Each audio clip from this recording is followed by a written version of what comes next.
Welcome to Tales from the Fandom, a podcast that brings a special guest out of the multiverse and straight to you. And now your host, David Ginsburg. Welcome to Tales from the Fandom, the podcast that brings a special guest out of the multiverse and straight to you. Today we not only have one guest, we have two. We have Jesse and Laura, a real-life couple who are brought together by cosplay, gaming, and puns, and they go by JessoLaurus Rex on Facebook. Welcome to Tales from the Fandom. Hi. Hey. So, Jesse, Laura, how the heck did you come up with the name JessoLaurus Rex? Oh, God. Well, it started because I kind of needed a fan page. We had people that were following our cosplays, and they were just kind of posting stuff on our personal wall that we kind of thought it might be best to have on maybe a fan page. And then we're like, well, what are we going to name this? And how did we come up with that? Well, we both like dinosaurs. We do like dinosaurs. That's one of the things we bonded over, is that we both like dinosaurs. And so then we just kind of mashed our names into a dinosaur name. Awesome. A very dumb dinosaur name. I think it's awesome. Yeah. Okay. You know, I think it's better than the Indominus Rex that Jurassic World came out with. I agree. You know, JessoLaurus Rex has a better ring to it. Yeah, JessoLaurus is 0% raptor, so you don't have to worry about it escaping from its pen. Awesome. At least no one will have to establish dominance on that one. No, Laura's dominant. It's true. So, you guys are both into different aspects of fandom, but one of them, and it's in what you had told me about that brought you both together, is the video game series Mass Effect. Yep. How did that happen? Well, I guess this starts with a different fandom. So Jesse and I met because we were both cast on a fan series. We both do a little acting, him more so than me. And we were both cast on a fan series for the Dresden Files. Okay. And so he played Michael Carpenter, I played Susan Rodriguez, and we met at the cast party for that. And then if you want to take it from there.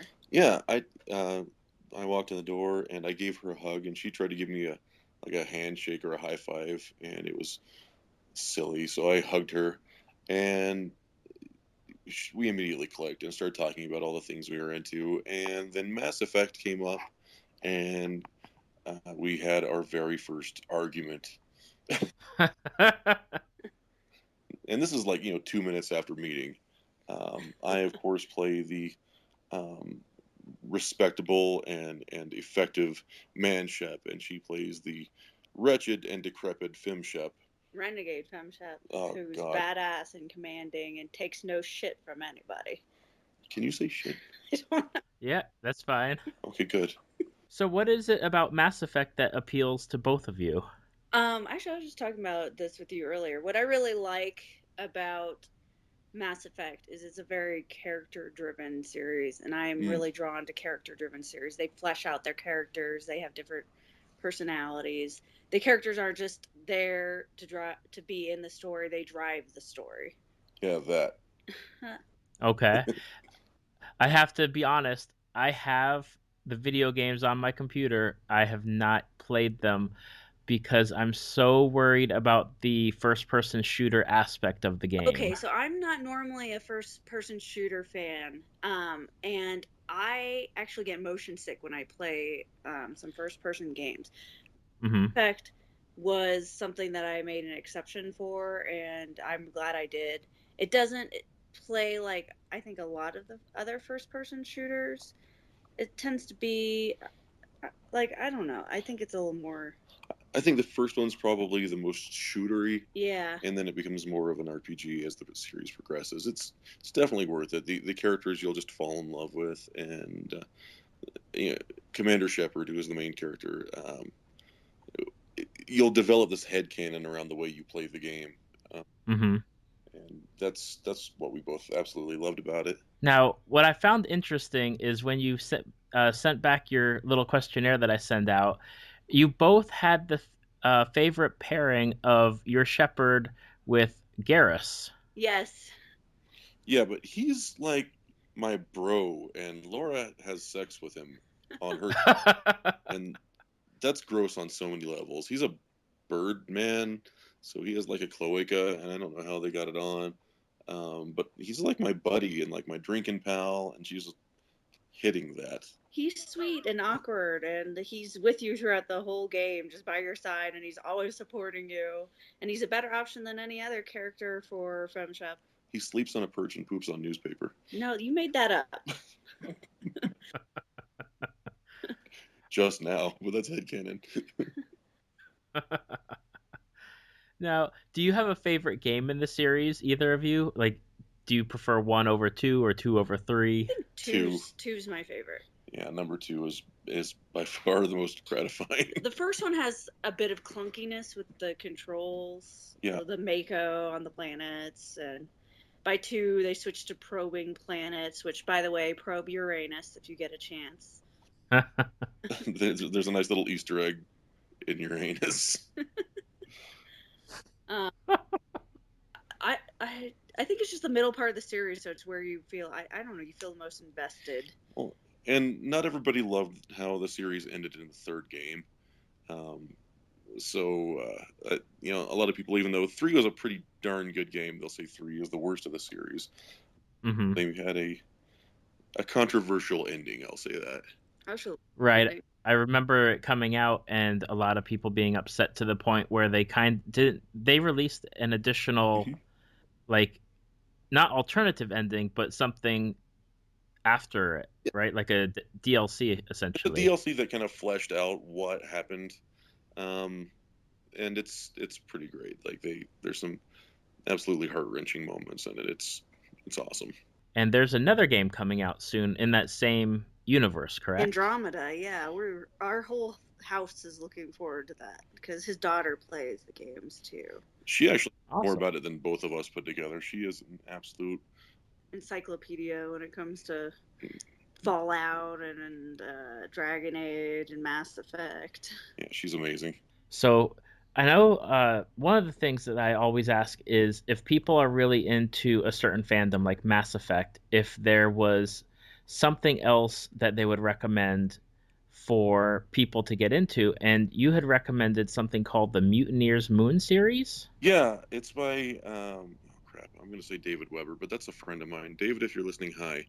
But the author's last name is Weber, and it's kind of similar in the sense that there is this technological society that existed way before mankind as we know it, and you know, big awesome spaceships and biological modifications, and it very much feels the same as far as atmosphere. Yeah, atmosphere. I have not played those games, but I would recommend the Dragon Age series for people like Mass Effect, because it's the same people who did Mass Effect, and it was the game series they did before Mass Effect, and it's again very character driven, but it's set in more of a fantasy and not a sci-fi type environment. Right. I have a lot of friends that are into the Dragon Age series, especially the video games, but then I even think that they did, or somebody did, a tabletop role-playing game based off of Dragon Age. They did. They sure did. I haven't played it, but I have a book for it. He's actually never played a tabletop game. I What? had a chance once, and I was out of town. Yeah, he had a chance to play with Jim Butcher, author of the Dresden Files, and he chose not to. I was being a good dad, as I recall. Yeah, you were. I've played D&D and Rifts personally. Okay.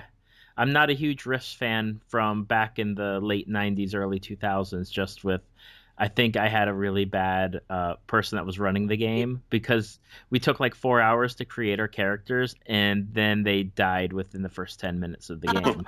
I remember spending a lot of time on my character, not actually playing the character, but it was a really awesome character. His name was Jack the Raptor, and he had Jack the Ripper's brain and a raptor body, and he had a jetpack and laser eyes, because, you know, the Rifts characters are just ridiculous.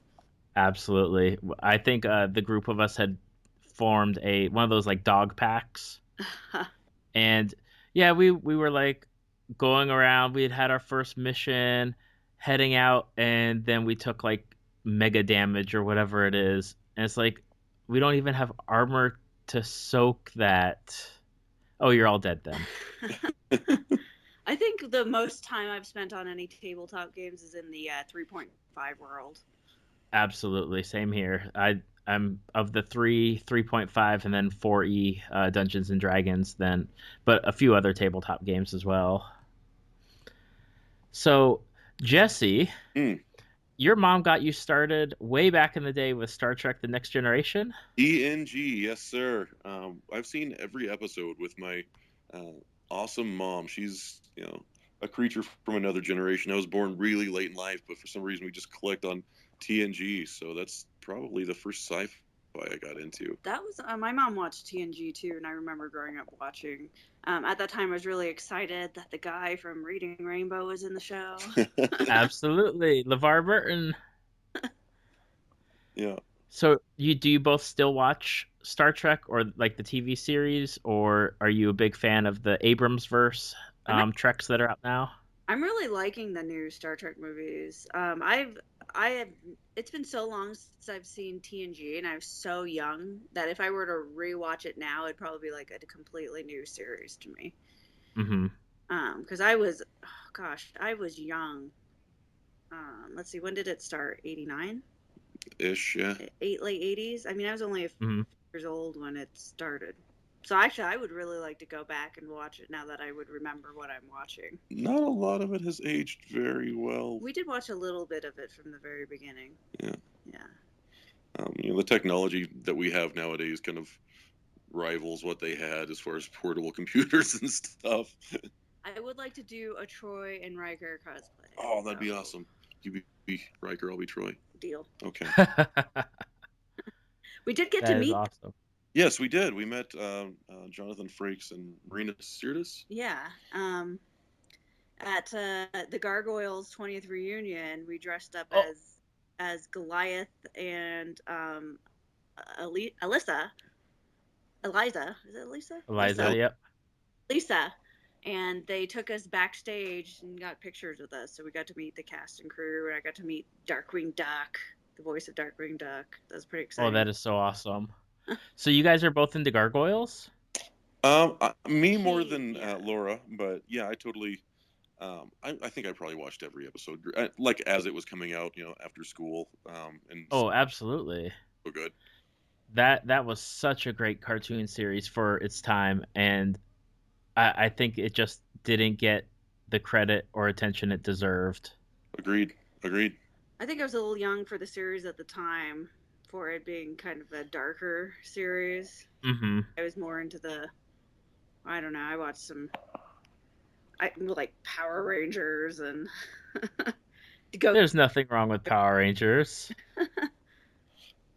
The great thing about the Gargoyle series is, I think for me it was my first exposure to like modern fantasy, like a modern day world with fantasy elements. I thought that was so cool at the time because I grew up wanting to be Conan the Barbarian and loving He-Man. I was a fantasy nerd probably first, and then a sci-fi nerd later, and then having that kind of merge the two genres at such a pivotal point in my life it hit me pretty hard. It was great. Absolutely. And I know that they had a good comic run for a while where it was like a really dark comic version of what you had seen on TV, but that also died at some point. I never read the comics, but that's much to my chagrin, I suppose. And Laura, you are a fan of one of my favorite people of all time, Joss Whedon. I love him. What's your favorite series that he's done? Okay, so I think I was about 7 when the Buffy movie came out.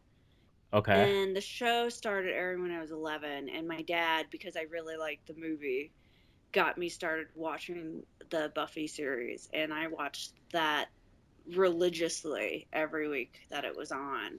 And so that one still holds a very special place in my heart, and I'd probably say it is my favorite, though I'm also a huge Firefly fan. I love flan. Flan is delicious.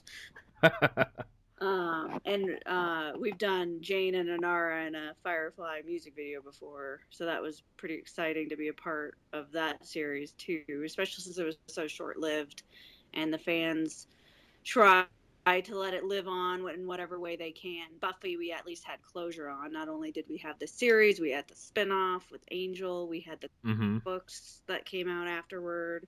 So ultimately, I think I probably lean a little bit more towards Buffy being my favorite. But I watched Dollhouse, and that was pretty good. It was a little weird, but I enjoyed it. Dr. Horrible, I just love. That's more of a mini-series, not really a series, but... Right. And then I've loved what he did with the Avengers movies. I just like him. There's very little he could do wrong in my eyes. She would leave me for him, and I'm very handsome. No, I wouldn't. I wouldn't leave you. Okay. Yes, she would. Are you into any of the Whedon stuff, Jesse, or you just... Fire. Okay. But and Laura actually made me watch the Buffy series, and I thoroughly enjoyed it. Except for season 1. There was maybe 1 or 2 episodes of season 1 that I liked, but the series got progressively better and better. So I ended up really enjoying Buffy as well. But Firefly totally has my heart. Yeah, when I was getting my wife into Buffy, I said the first season is going to be absolutely the hardest season for us to get through, but it gets better from there. It sure does. And then Firefly is one of those shows where it doesn't matter if I'm a friend of yours or not, I'm making sure that you have the DVDs in your hand to watch them. Like, everyone has to watch it. Actually, you know, we've had some pretty good arguments about Buffy too, because she's Spike versus Angel. Yeah, I'm totally Team Angel, and she's totally Team Spike. It's true. I'm Team No One. She doesn't need anyone. Good for you. Both of those guys can just go somewhere else. See, that's a better choice than Angel. He was very diplomatic about that too. Yeah. I like how he said they can go somewhere else. Well, I mean, I like where Angel went as far as his series goes. As far as Spike, I mean, I really liked him as a villain, and then even as kind of on their team when he lived with Giles and Xander. Yeah. Wasn't so much the Spike and Buffy guy. What I really liked about Spike, I think, is just how James Marsters did such a good job acting out because Spike did play all those different roles. He was the villain, and he was like the almost next door neighbor in the season 4 is what you're talking about with the college, season 4 or 5. Mm-hmm. And then he went to the love interest and like seeking redemption and all that. And James Marsters is such a good actor that he was able to pull off this wide range of emotions and different roles. And so I was always very impressed with that. So I think that's kind of partially why I was drawn more to Spike, not necessarily in the romantic aspect, but as the character. And then for Firefly, I have to ask, who is your favorite character on the show? Either of you. Oh, that's a tough one. I really like Wash. Jeez. I mean, it depends on what I like them for. Like, I probably relate the most to Mal. He's probably a similar personality type to myself. But like, I thought Zoe was amazing, and I thought Inara was crazy hot. You know who doesn't get a lot of respect, I think, is Simon. Simon gave up so much. Like, he gave up a super promising career just to save his sister. Mm-hmm. I don't think a lot of people like Simon, but I always thought that was pretty awesome of him. I think if we had gotten a season 2, I think Simon might have come across a little bit better for people. He was probably nice. Probably was. So Laura and I actually talk about the whole Myers-Briggs personality types a lot. So we're always trying to peg exactly what type of what type of Myers-Briggs personality type is. And I tend to hang out with a lot of the same thing as Laura, which is the INTJ, which is typically a villain.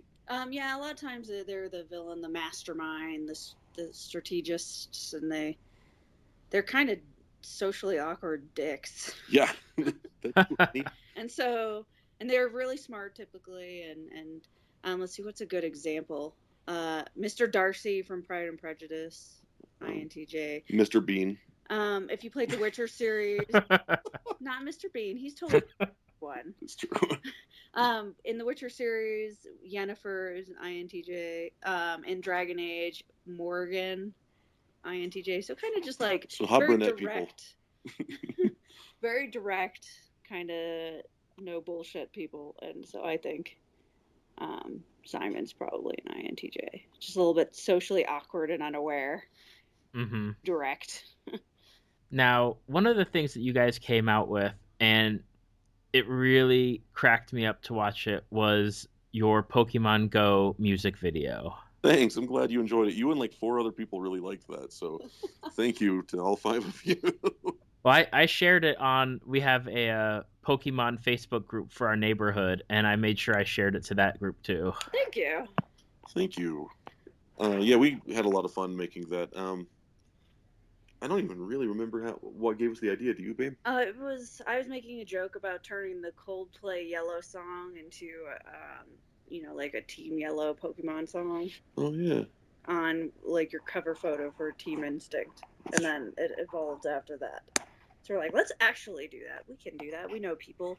I know a guy. How does that happen? As far like, do you guys just know a bunch of people to do like this music video just out of the blue? Yeah. Yes. So, because we do a little bit of the acting, stuff. We know like Nate, who did the cinematography and editing for us. Yeah, Nate Shields. I'd worked with him. Actually, we both have worked with him before. We have. I made that Justice League movie where he played Wonder Woman, and then we did this interesting Angel Demon something music video. I don't recommend watching that one. The special effects were good. Yes, because Nate did them. Yeah, and Nate is great. The story was a little odd, but yeah. And then the person who did our music recording and did all the backing instrumentals, we'd worked with on the Firefly music video with Geeky Arky. Yeah, his name is Blake, and he's an absolute genius. And I brought my guitar to the recording session. He's like, "No, we're not going to need that," and because he's way better than me on the guitar. And then we invited our friend Alley Cat Cosplay to come make a little cameo in it. She was the one who hit me with the car. Okay. Yeah, and then Lexi, his daughter, was the boss, and her boyfriend was the one who threw a Pokeball at his head. So, yeah. It's funny, like, we were so excited about the ending where Laura gets hit by a car. If you haven't seen it, Laura gets hit by a car. Spoilers. Spoiler alert. We were just stoked about that. We watched it, and we laughed our asses off. But I think we ended up horrifying more people than we did amusing. Do you both play the game Pokemon Go? Oh, yeah. Almost obsessively, even after the most recent terrible patches that Niantic put out, because if there's one thing that Niantic wants less of, it's customers, I think. I played a lot of the games on the DS and the Game Boy Advance. Even I tried to play on the Game Boy Color, but my Game Boy Color did not work. I bought it secondhand, and so I had a lot of trouble getting that to work as a kid, and I didn't have enough money to do anything about it. I played Pokemon Blue on the original Game Boy, the big gray brick. Yep. And then I skipped a few years and played Pokemon Pearl, and then now most recently I've just played Pokemon Go. So I'm not like a diehard fan, but I've enjoyed the series over the years. I think Ruby was the first one I dumped hundreds of hours in, and I'm one of those obsessive players that did the EV training on my Pokemon. Okay. So if you don't know what that is, that's probably a good thing if you're also obsessive, but it's just a way to kind of max out your stats. So if you want a high attack Pokemon, you'd go and only fight certain Pokemon to get that stat up. Yeah, I'm only obsessive with that when it comes to like Final Fantasy. Oh. Other than that, I'm like, I played Pokemon Yellow, and then the most recent one, I think I have Pokemon Y. I spent so many hours getting my Knights of the Round in Final Fantasy VII to 5 stars. That is pretty hard to do. Yep, it took forever. That's the kind of thing Laura does. Yep. I don't have the time to do stuff like that anymore, but back in the day, when you're a teenager and... Absolutely. When you can dump, 100 or 200 hours into just playing Blitzball on Final Fantasy X. I never liked Blitzball. That's one. I did it only for Wakka's weapon, and that was it. I didn't even that far. I just played the one game that they made you play, and that's it.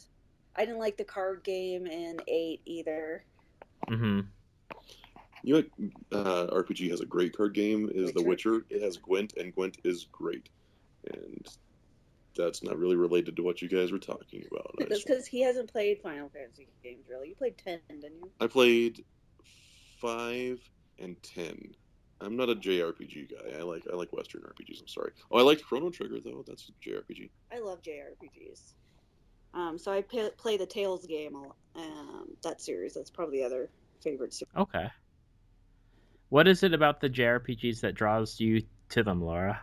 I don't know. That was probably my first I would say, hardcore gaming experiences with the Final Fantasy series growing up. So nostalgic thing. I really like turn-based games because, I tend to panic a lot when a lot of things are flying at me, and with the turn-based, you can kind of more strategize and you can take some time to think out your moves and all that. Right. But I mean, the Western RPGs I'm starting to get more into as I get older. But I'm not a first-person shooter fan for part of the reason that I don't like a lot of things kind of flying at me and then end up running around and my camera swings wildly and I get motion sick. And you don't have any of those problems with the JRPGs. Absolutely. And Jesse, what is it about Western RPGs? Because for a long time, Western RPGs were never close to being as good as the JRPGs until just recently. It's true. You know, the first RPG I ever played was Chrono Trigger, and I absolutely loved it. And that's a JRPG. But there's some cool non-linear elements to Chrono Trigger that I really liked. And what has drawn me to, Western RPGs over the past, 10, 15 years, starting with, the BioWare stuff, is that they're generally pretty non-linear. You get a lot of freedom. I don't like to be put in a box. That's something kind of intrinsic to my personality. Is I like a lack of rules, and the more you kind of constrict me and confine me, not only the more poorly will I do, but the less interested I'll be. So I'm a huge fan of the Elder Scrolls series. Okay. And the first one of those I played was way the hell back in the day. It's called Daggerfall. It came out even before. That was my first Elder Scrolls series game too. That's what I'm talking about, man. And that one for me, I actually never even played the main quest on that one, but I probably sunk 200 plus hours into it just because it was so free and liberating, and I was a PC gamer even way back then, which is I think that's the only thing that Daggerfall ever came out on. Yeah. So it's a freedom thing, and it's the ability to build my character the way I want to, make him look like what I want to, make him. He makes him look like him. I make them very handsome. Yeah, I don't know. I like to a lot of times in a game, I like when my character is the avatar of Jesse, and he is me in this game world doing what I would do, or at least doing what I think I would like to do. And why do you make yourself an orc? Orcs are awesome. I know, that's why I play them, but they don't look like you. I'm very big and muscular. Orcs are also that. They're not handsome. My orcs are very handsome. Not mine. I made mine look as awful as possible. Well, that's you. I make mine handsome orcs, and they're misunderstood and very deep and emotional orcs too. My orc in Oblivion was albino. Yeah. Super long story short, I like Western RPGs for the freedom that they offer. And I've heard that there are a few JRPGs out there that allow you to kind of play how you like and look what you want like, but for the most part, I think JRPGs, in my experience, have been a little more constrictive, and I don't appreciate the confining aspect of that. Right, and one of those games that you recommended is something that I've been hearing a lot about, and it's called The Witcher. Is that correct? Yes, and only recently has that series actually allowed you the kind of traditional freedoms that you'd get in a Western RPG. But yeah, Witcher is more story driven and character driven, and you don't get to change how Geralt looks. Geralt is Geralt, so you're he isn't Jesse in this game world. He's not Laura in this game world. Geralt is Geralt. Although you did dress up as him, so it's kind of you now. No, it's more like he's kind of me. I don't know, but yeah, that series is great because I guess it's a Polish series originally, and kind of big part of like Polish nerd culture, and they let you just kind of mess around with it. I was reading an IGN article about it, and it's such a big thing over there, and they just let you play around in that universe with like its main character, and it'd be like if they let you play as Han Solo, and just actually not marry Princess Leia, but you get to marry Greedo or whatever, like they give you so much freedom in these games that have an established lore. But yeah, it's a great series, very character driven, very story driven. And then in the third game, they just open it up and let you do whatever, and it's so awesome. Do you need to have played the previous games before you play a third game, or is third one just open access for everyone? They do a good job of kind of paraphrasing. It'll affect some things because of the way you're not as close to the characters. There are two other very big games that allow you to form strong bonds with characters that show up in that third game. But they do a good job of summing up what happened in the first two games, so you'll certainly enjoy Witcher 3 if that's your entry point. Entry point. That's what she said. But if you're a completionist, yeah, I think you can get the first two games for Xbox or Xbox 360. We tried on our computer, it would not run because I like to start at the beginning of a story, and I hate entering a story in the middle. So I was trying to play the first one, and to find a different menu for that. We need to get you the Xbox version. I think there's an Xbox version of Witcher. Hi, Lexi. Lexi, you're on the internet. Oh, she says to shush. She doesn't want us to tell the internet about her. Too late. If you can get a hold of like one of the console versions of Witcher and Witcher 2, go that way. Otherwise, Witcher 3 is a great entry point. Okay. Now, you have both talked about that you both do cosplay, and I know, Laura, you said you got into cosplay first. That's true. How did you get into cosplaying? Well, I would probably blame Final Fantasy for that. So, being an avid Final Fantasy fan, I really liked seeing people dress up as the Final Fantasy characters. It's something I always wanted to do, but never really had the time or resources while I was going to school and working at the same time.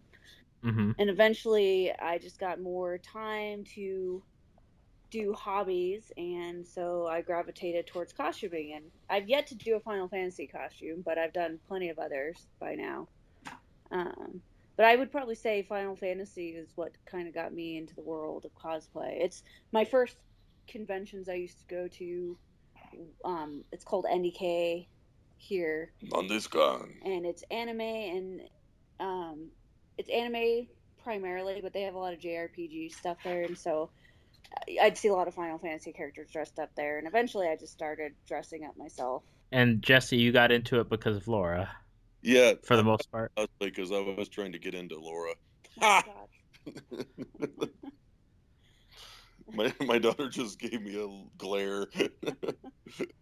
But no, we were friends at the time, and then we did our first cosplay together, and I really liked her. It was the Gargoyles cosplay. It was our first cosplay together. Yeah. And that cosplay, you got to meet Riker and Troy, and that is pretty epic. It turned out well. We've had some amazing moments cosplaying. That's up there. Just recently we got to meet Carrie Elways as the Princess Bride crew. That was pretty amazing. Awesome. Oh, just quick shout out. Midian Crosby of Monster Makeup Effects did all of the makeup on Goliath. And Goliath, the only costume aspects was the wings and the loincloth. Everything else was just Midian airbrushing me blue. So I think she requires, or not requires, but definitely deserves a shout out. Thank you, Midian. Love you, lady. Another person we know through acting. Yeah. So when you guys are getting your cosplay ideas together, do you always look for a pairing or a group dynamic for your cosplays? I'd say we probably start out looking for a good pairing. Mm-hmm. Nearly all of our groups have kind of started with us doing a pairing, and then other people wanting to join us as other characters. But we try to think about something that would fit both of us.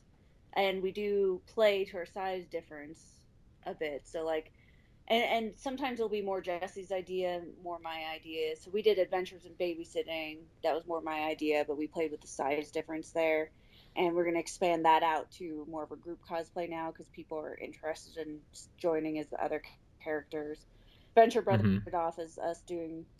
Actually, people were asking us to do Brock and Molotov, and then that evolved into a group cosplay because we know people who are like, "Well, I want to be so and so in your group."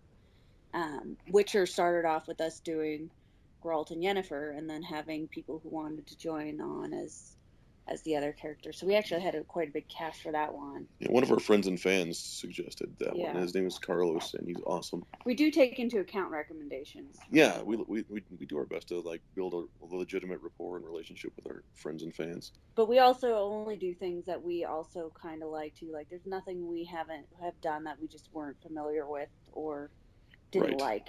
Yeah, I mean, you put so much effort into these things. If you're not a hardcore fan, man, I don't know where you find the energy to do it. Yeah. Right. That's what I've been realizing when I've been talking with so many different people that I've been getting for my podcast is a lot of them are definitely, if they're not into the character, they're not doing the cosplay. Yeah. We did Wonder Woman and Superman because we were told you were told you'd be an awful Superman. Yeah, some dick we used to know said I would be a bad Superman, and so I was like, I'll show you, buddy. And now when you search like best Superman cosplay, Jesse's like the first image I think that comes up. So it's pretty funny to us. But you grew up wanting to be Superman. Oh my God, when I was like age 3 to 7, I was pretty sure I was Superman. Like I was about 70% sure I could fly. And Wonder Woman, I mean, like, I think every girl grows up wanting to be Wonder Woman. I wanted to be with Wonder Woman. I thought Linda Carter was very hot. Well, you and every other guy your age. And some guys are older and younger. You don't have to turn this into an ageist thing, young lady. Are there any plans on the horizon for like future cosplays for you both? I think the next one we're doing, and this might be a quick one because I think it's supposed to be done by the end of August. Belle and Gaston. Oh yeah. Yeah. But we'd like to do Xena Hercules from the 90s series, with Kevin Sorbo and Lucy Liu. Oh yeah, that'd be great. The Tick was one we were talking about doing this year. We have a very long list and not as much time to do them. I want to do a Jason Momoa Aquaman. That's true. We do want to get that on the list. Jason Mothman. Because he looks so much, because he did Khal Drogo, and he ended up looking so much like Khal Drogo. We need to just basically do all of Jason Momoa's characters, including Conan, I think. All right. A lot of my fellow nerds didn't like the Jason Momoa Conan series or movie. I thought it was awesome, and I thought he did a good job. That's just one thing I wanted to say that doesn't also relate to what we were talking about. I saw the Conan movie. I mean, if you're going in expecting Arnold Schwarzenegger Conan movie, you're not going to get it. Right. It's totally different. So you take it for what it is, which is Conan the Barbarian. This guy is going to just start killing people. There you go. Yeah. I mean, what more are you asking for at this point? It was a lot of fan service. I'll admit that one, but I liked it. I don't know. I'm not too discerning. As long as there's a guy with a sword killing other guys, I'm happy. There was a monster too, I think. Maybe a couple monsters. I like monsters. Yeah. Are there anything that's out now as far as like fandoms go that you both are into? Like, are you both into Game of Thrones or like the DC Universe movies? I'm more Game of Thrones than he is. So I read the books and have watched all of the series. He's been kind enough to play along with me on dressing up as Drogo. It's so sad. I just can't keep up. They killed Ned and then they killed Drogo, and I just got emotionally checked out from the series. I was just like, you know what? I can see where this is going. No. We're both very big fans of Marvel and the most recent Marvel movies. We're more Marvel fans than DC. I'm a longtime Marvel comic reader. Like since my early teens, my big brother Tommy got me into Marvel comics, And so I ended up blowing a lot of my paychecks on this collectible card game by Marvel called Overpower, which if you played it, you were awesome and probably poor too. I remember it because it was the same time when like Magic the Gathering was getting really It popular. sure is, and Magic literally just swallowed it because it was just a better game all around. But I played a lot of Marvel Overpower, and up until very recently, I have everything Deadpool ever appeared in, like everything from like his very first appearance to every cameo he ever did up until like 2015, and then he got so huge, there's just no keeping up now. His son's name is Wade. Yeah, That's how much he loves Deadpool. I named my baby boy after him, and he acts like him, so that was kind of a mistake. Well, I've got a Xander and a Willow. Oh my God, you're amazing. That's awesome. So yeah, definitely. When I lucked out with my wife, she was very kind to let me, like, I've got Xander's middle name is Shepherd after Shepherd book, Amazing. and then Willow's middle name is Leia for Princess Leia. So if I was ever going to have a son, I was going to name him Xander, but now I have a son named Wade. So there you go. Our problem with our Xander is everyone calls him Xander, and it's like, no, it's not Xander. It's just Xander. I mean, you started his name with an X, right? Yeah. Yeah, I don't know. They're just throwing an arbitrary E on there. Harry Potter is another series that we're into, which I guess is kind of starting again with the Cursed Child. Yeah, and the new movie coming out. Yep. And so that's one I actually made him read, and he's about 10 chapters at the end, so no spoilers. No spoilers. Yeah. I just one of the nicest little guys. I don't want to spoil it for other people like me. I don't know if there are anybody. I think you're kind of late. I'm the last one. Yeah. Okay, they just killed Dobby, and it's awful. And I was just starting to really like the little guy, and now I'm like less inclined to continue reading because I'm wait a minute, who else is gonna die? It's the whole Game of Thrones syndrome again. No one. No. I think you're lying to me. You're acting all fishy about this. Who's your favorite character, Jesse? Just out of curiosity. I really like Hagrid. I relate to the guy. Plus, I really like animals. He's bigger than he should be, and he has a hard time fitting in things and finding clothes that fit. And he's a big softy when it comes to animals. And God, that sounds like a description of me. He actually dresses Hagrid for Halloween when we dressed Wade up as Harry Potter. So yeah. And who's your favorite character, Laura? I really like Tonks, and that's one I've dressed up as too. Okay. I don't know. I've always been drawn to her. She's kind of quirky and. Oh, she's awesome. Yeah. Has little kisses and stuff. She likes to change her appearance a lot. Something I can relate to. Mine was always Neville. I love Neville. Oh, Neville's awesome. Yeah. He's one of my favorites. So no spoilers. Yeah. But yeah, definitely. And Laura, have you read The Cursed Child yet? Just out of curiosity. I started. So I got the copy for my birthday the other day. So I just started. Mm-hmm. We've been kind of out and about, so I haven't had much reading time. But Act 1. Okay. Yeah, I finished my copy. Is it but good? I liked it. There's a lot of people that like certain parts or certain characters. However, a lot of people are really down on it. They say it's just not good fan fiction. But the people that have gone to see it in London, the stage play, have said that the acting makes it better. Okay. It's probably that's such a series that I love that it probably will have a hard time doing any wrong in my eyes. That's what it was for me. Is even with everyone that was saying like so much negative stuff to get to return to that world, even just for a little bit, because I think I read the book in about the script in 3 or 4 hours. It was just nice to kind of go back and get into that same space as it was when I was reading the series the first time. Right, and we all thought that was going to be it after book 7. So I think it's pretty neat that we're getting another glimpse into the world when we thought that was it after 7. I'm really interested to see what Jesse thinks after he finishes book 7. Me too. I'm like, please finish. I have so much I want to talk to you about. I'm scared to finish. She's killing people that I like. No one dies. If I don't read it, they don't die. That's a good way to look at it. Thanks. The coward's approach.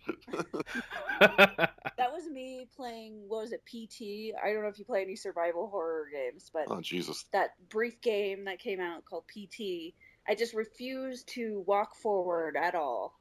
And so he ended up having to play it while I watched. Oh, God. It was a precursor to a Silent Hill game that's never coming out, right? Yeah. Oh, right, with the guy that plays Daryl Dixon. Yeah, he shows up at the very end if you actually manage to beat this little game that came out. Right. But the more you walk forward, the worse that game And gets. so I just would refuse to continue because I'm like, who would continue on in this? I wouldn't. I'm big and scary and strong, and I would not keep going. Now, for those people who are listening, where can they find you guys at on social media to follow you? You can probably the best place is to look at our fan page, which is JessoLaurus Rex. It sounds weird, but if you start typing Jesso, JESSO, L. It'll autocomplete into our fan page on Facebook. So that's a good place to start, and it's got a lot of pictures of our work and a few movies, and we'll put a link to this. We throw on out there. a little bit of personal stuff every now and then. We just recently got engaged, so we... Congratulations. Thank you. He gave me a Mass Effect ring. Yes, it's a nerd ring. So we'll sometimes put a little bit of tidbits of personal stuff up there, as well as our cosplay and some of our acting and modeling. Well, I will definitely have this when the podcast comes out. There'll be a link back to you guys, so everyone can go and check out your cosplays. Which I think it's so great. I can't even remember how I stumbled across you both, but it was so fantastic. Like, your cosplays just make me smile because of both the size difference, but how well they're done. Oh, thank you. I'm still new to this, but I'm a very detail-oriented person, and I think so is she. So it works out, and we have a lot of fun doing it. First and foremost, we have fun, We don't take ourselves too seriously, which is why you have... So whenever I pick the costumes, it's going to be something where I'm goofy. Yeah. So I picked the Inigo and Fezzik. I picked the Adventures of Babysitting Her as a 10-year-old girl. If I'm in anything sexy, he picked the costume. You did. Oh, that is great.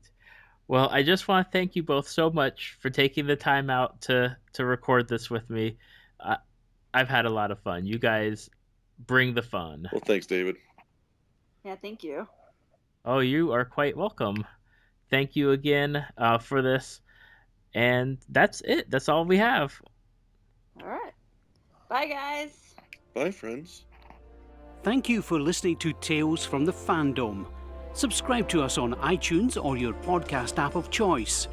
Follow us on Facebook at www.facebook.com/talesfromthefandom to see photos, links, leave feedback, and check out upcoming guests.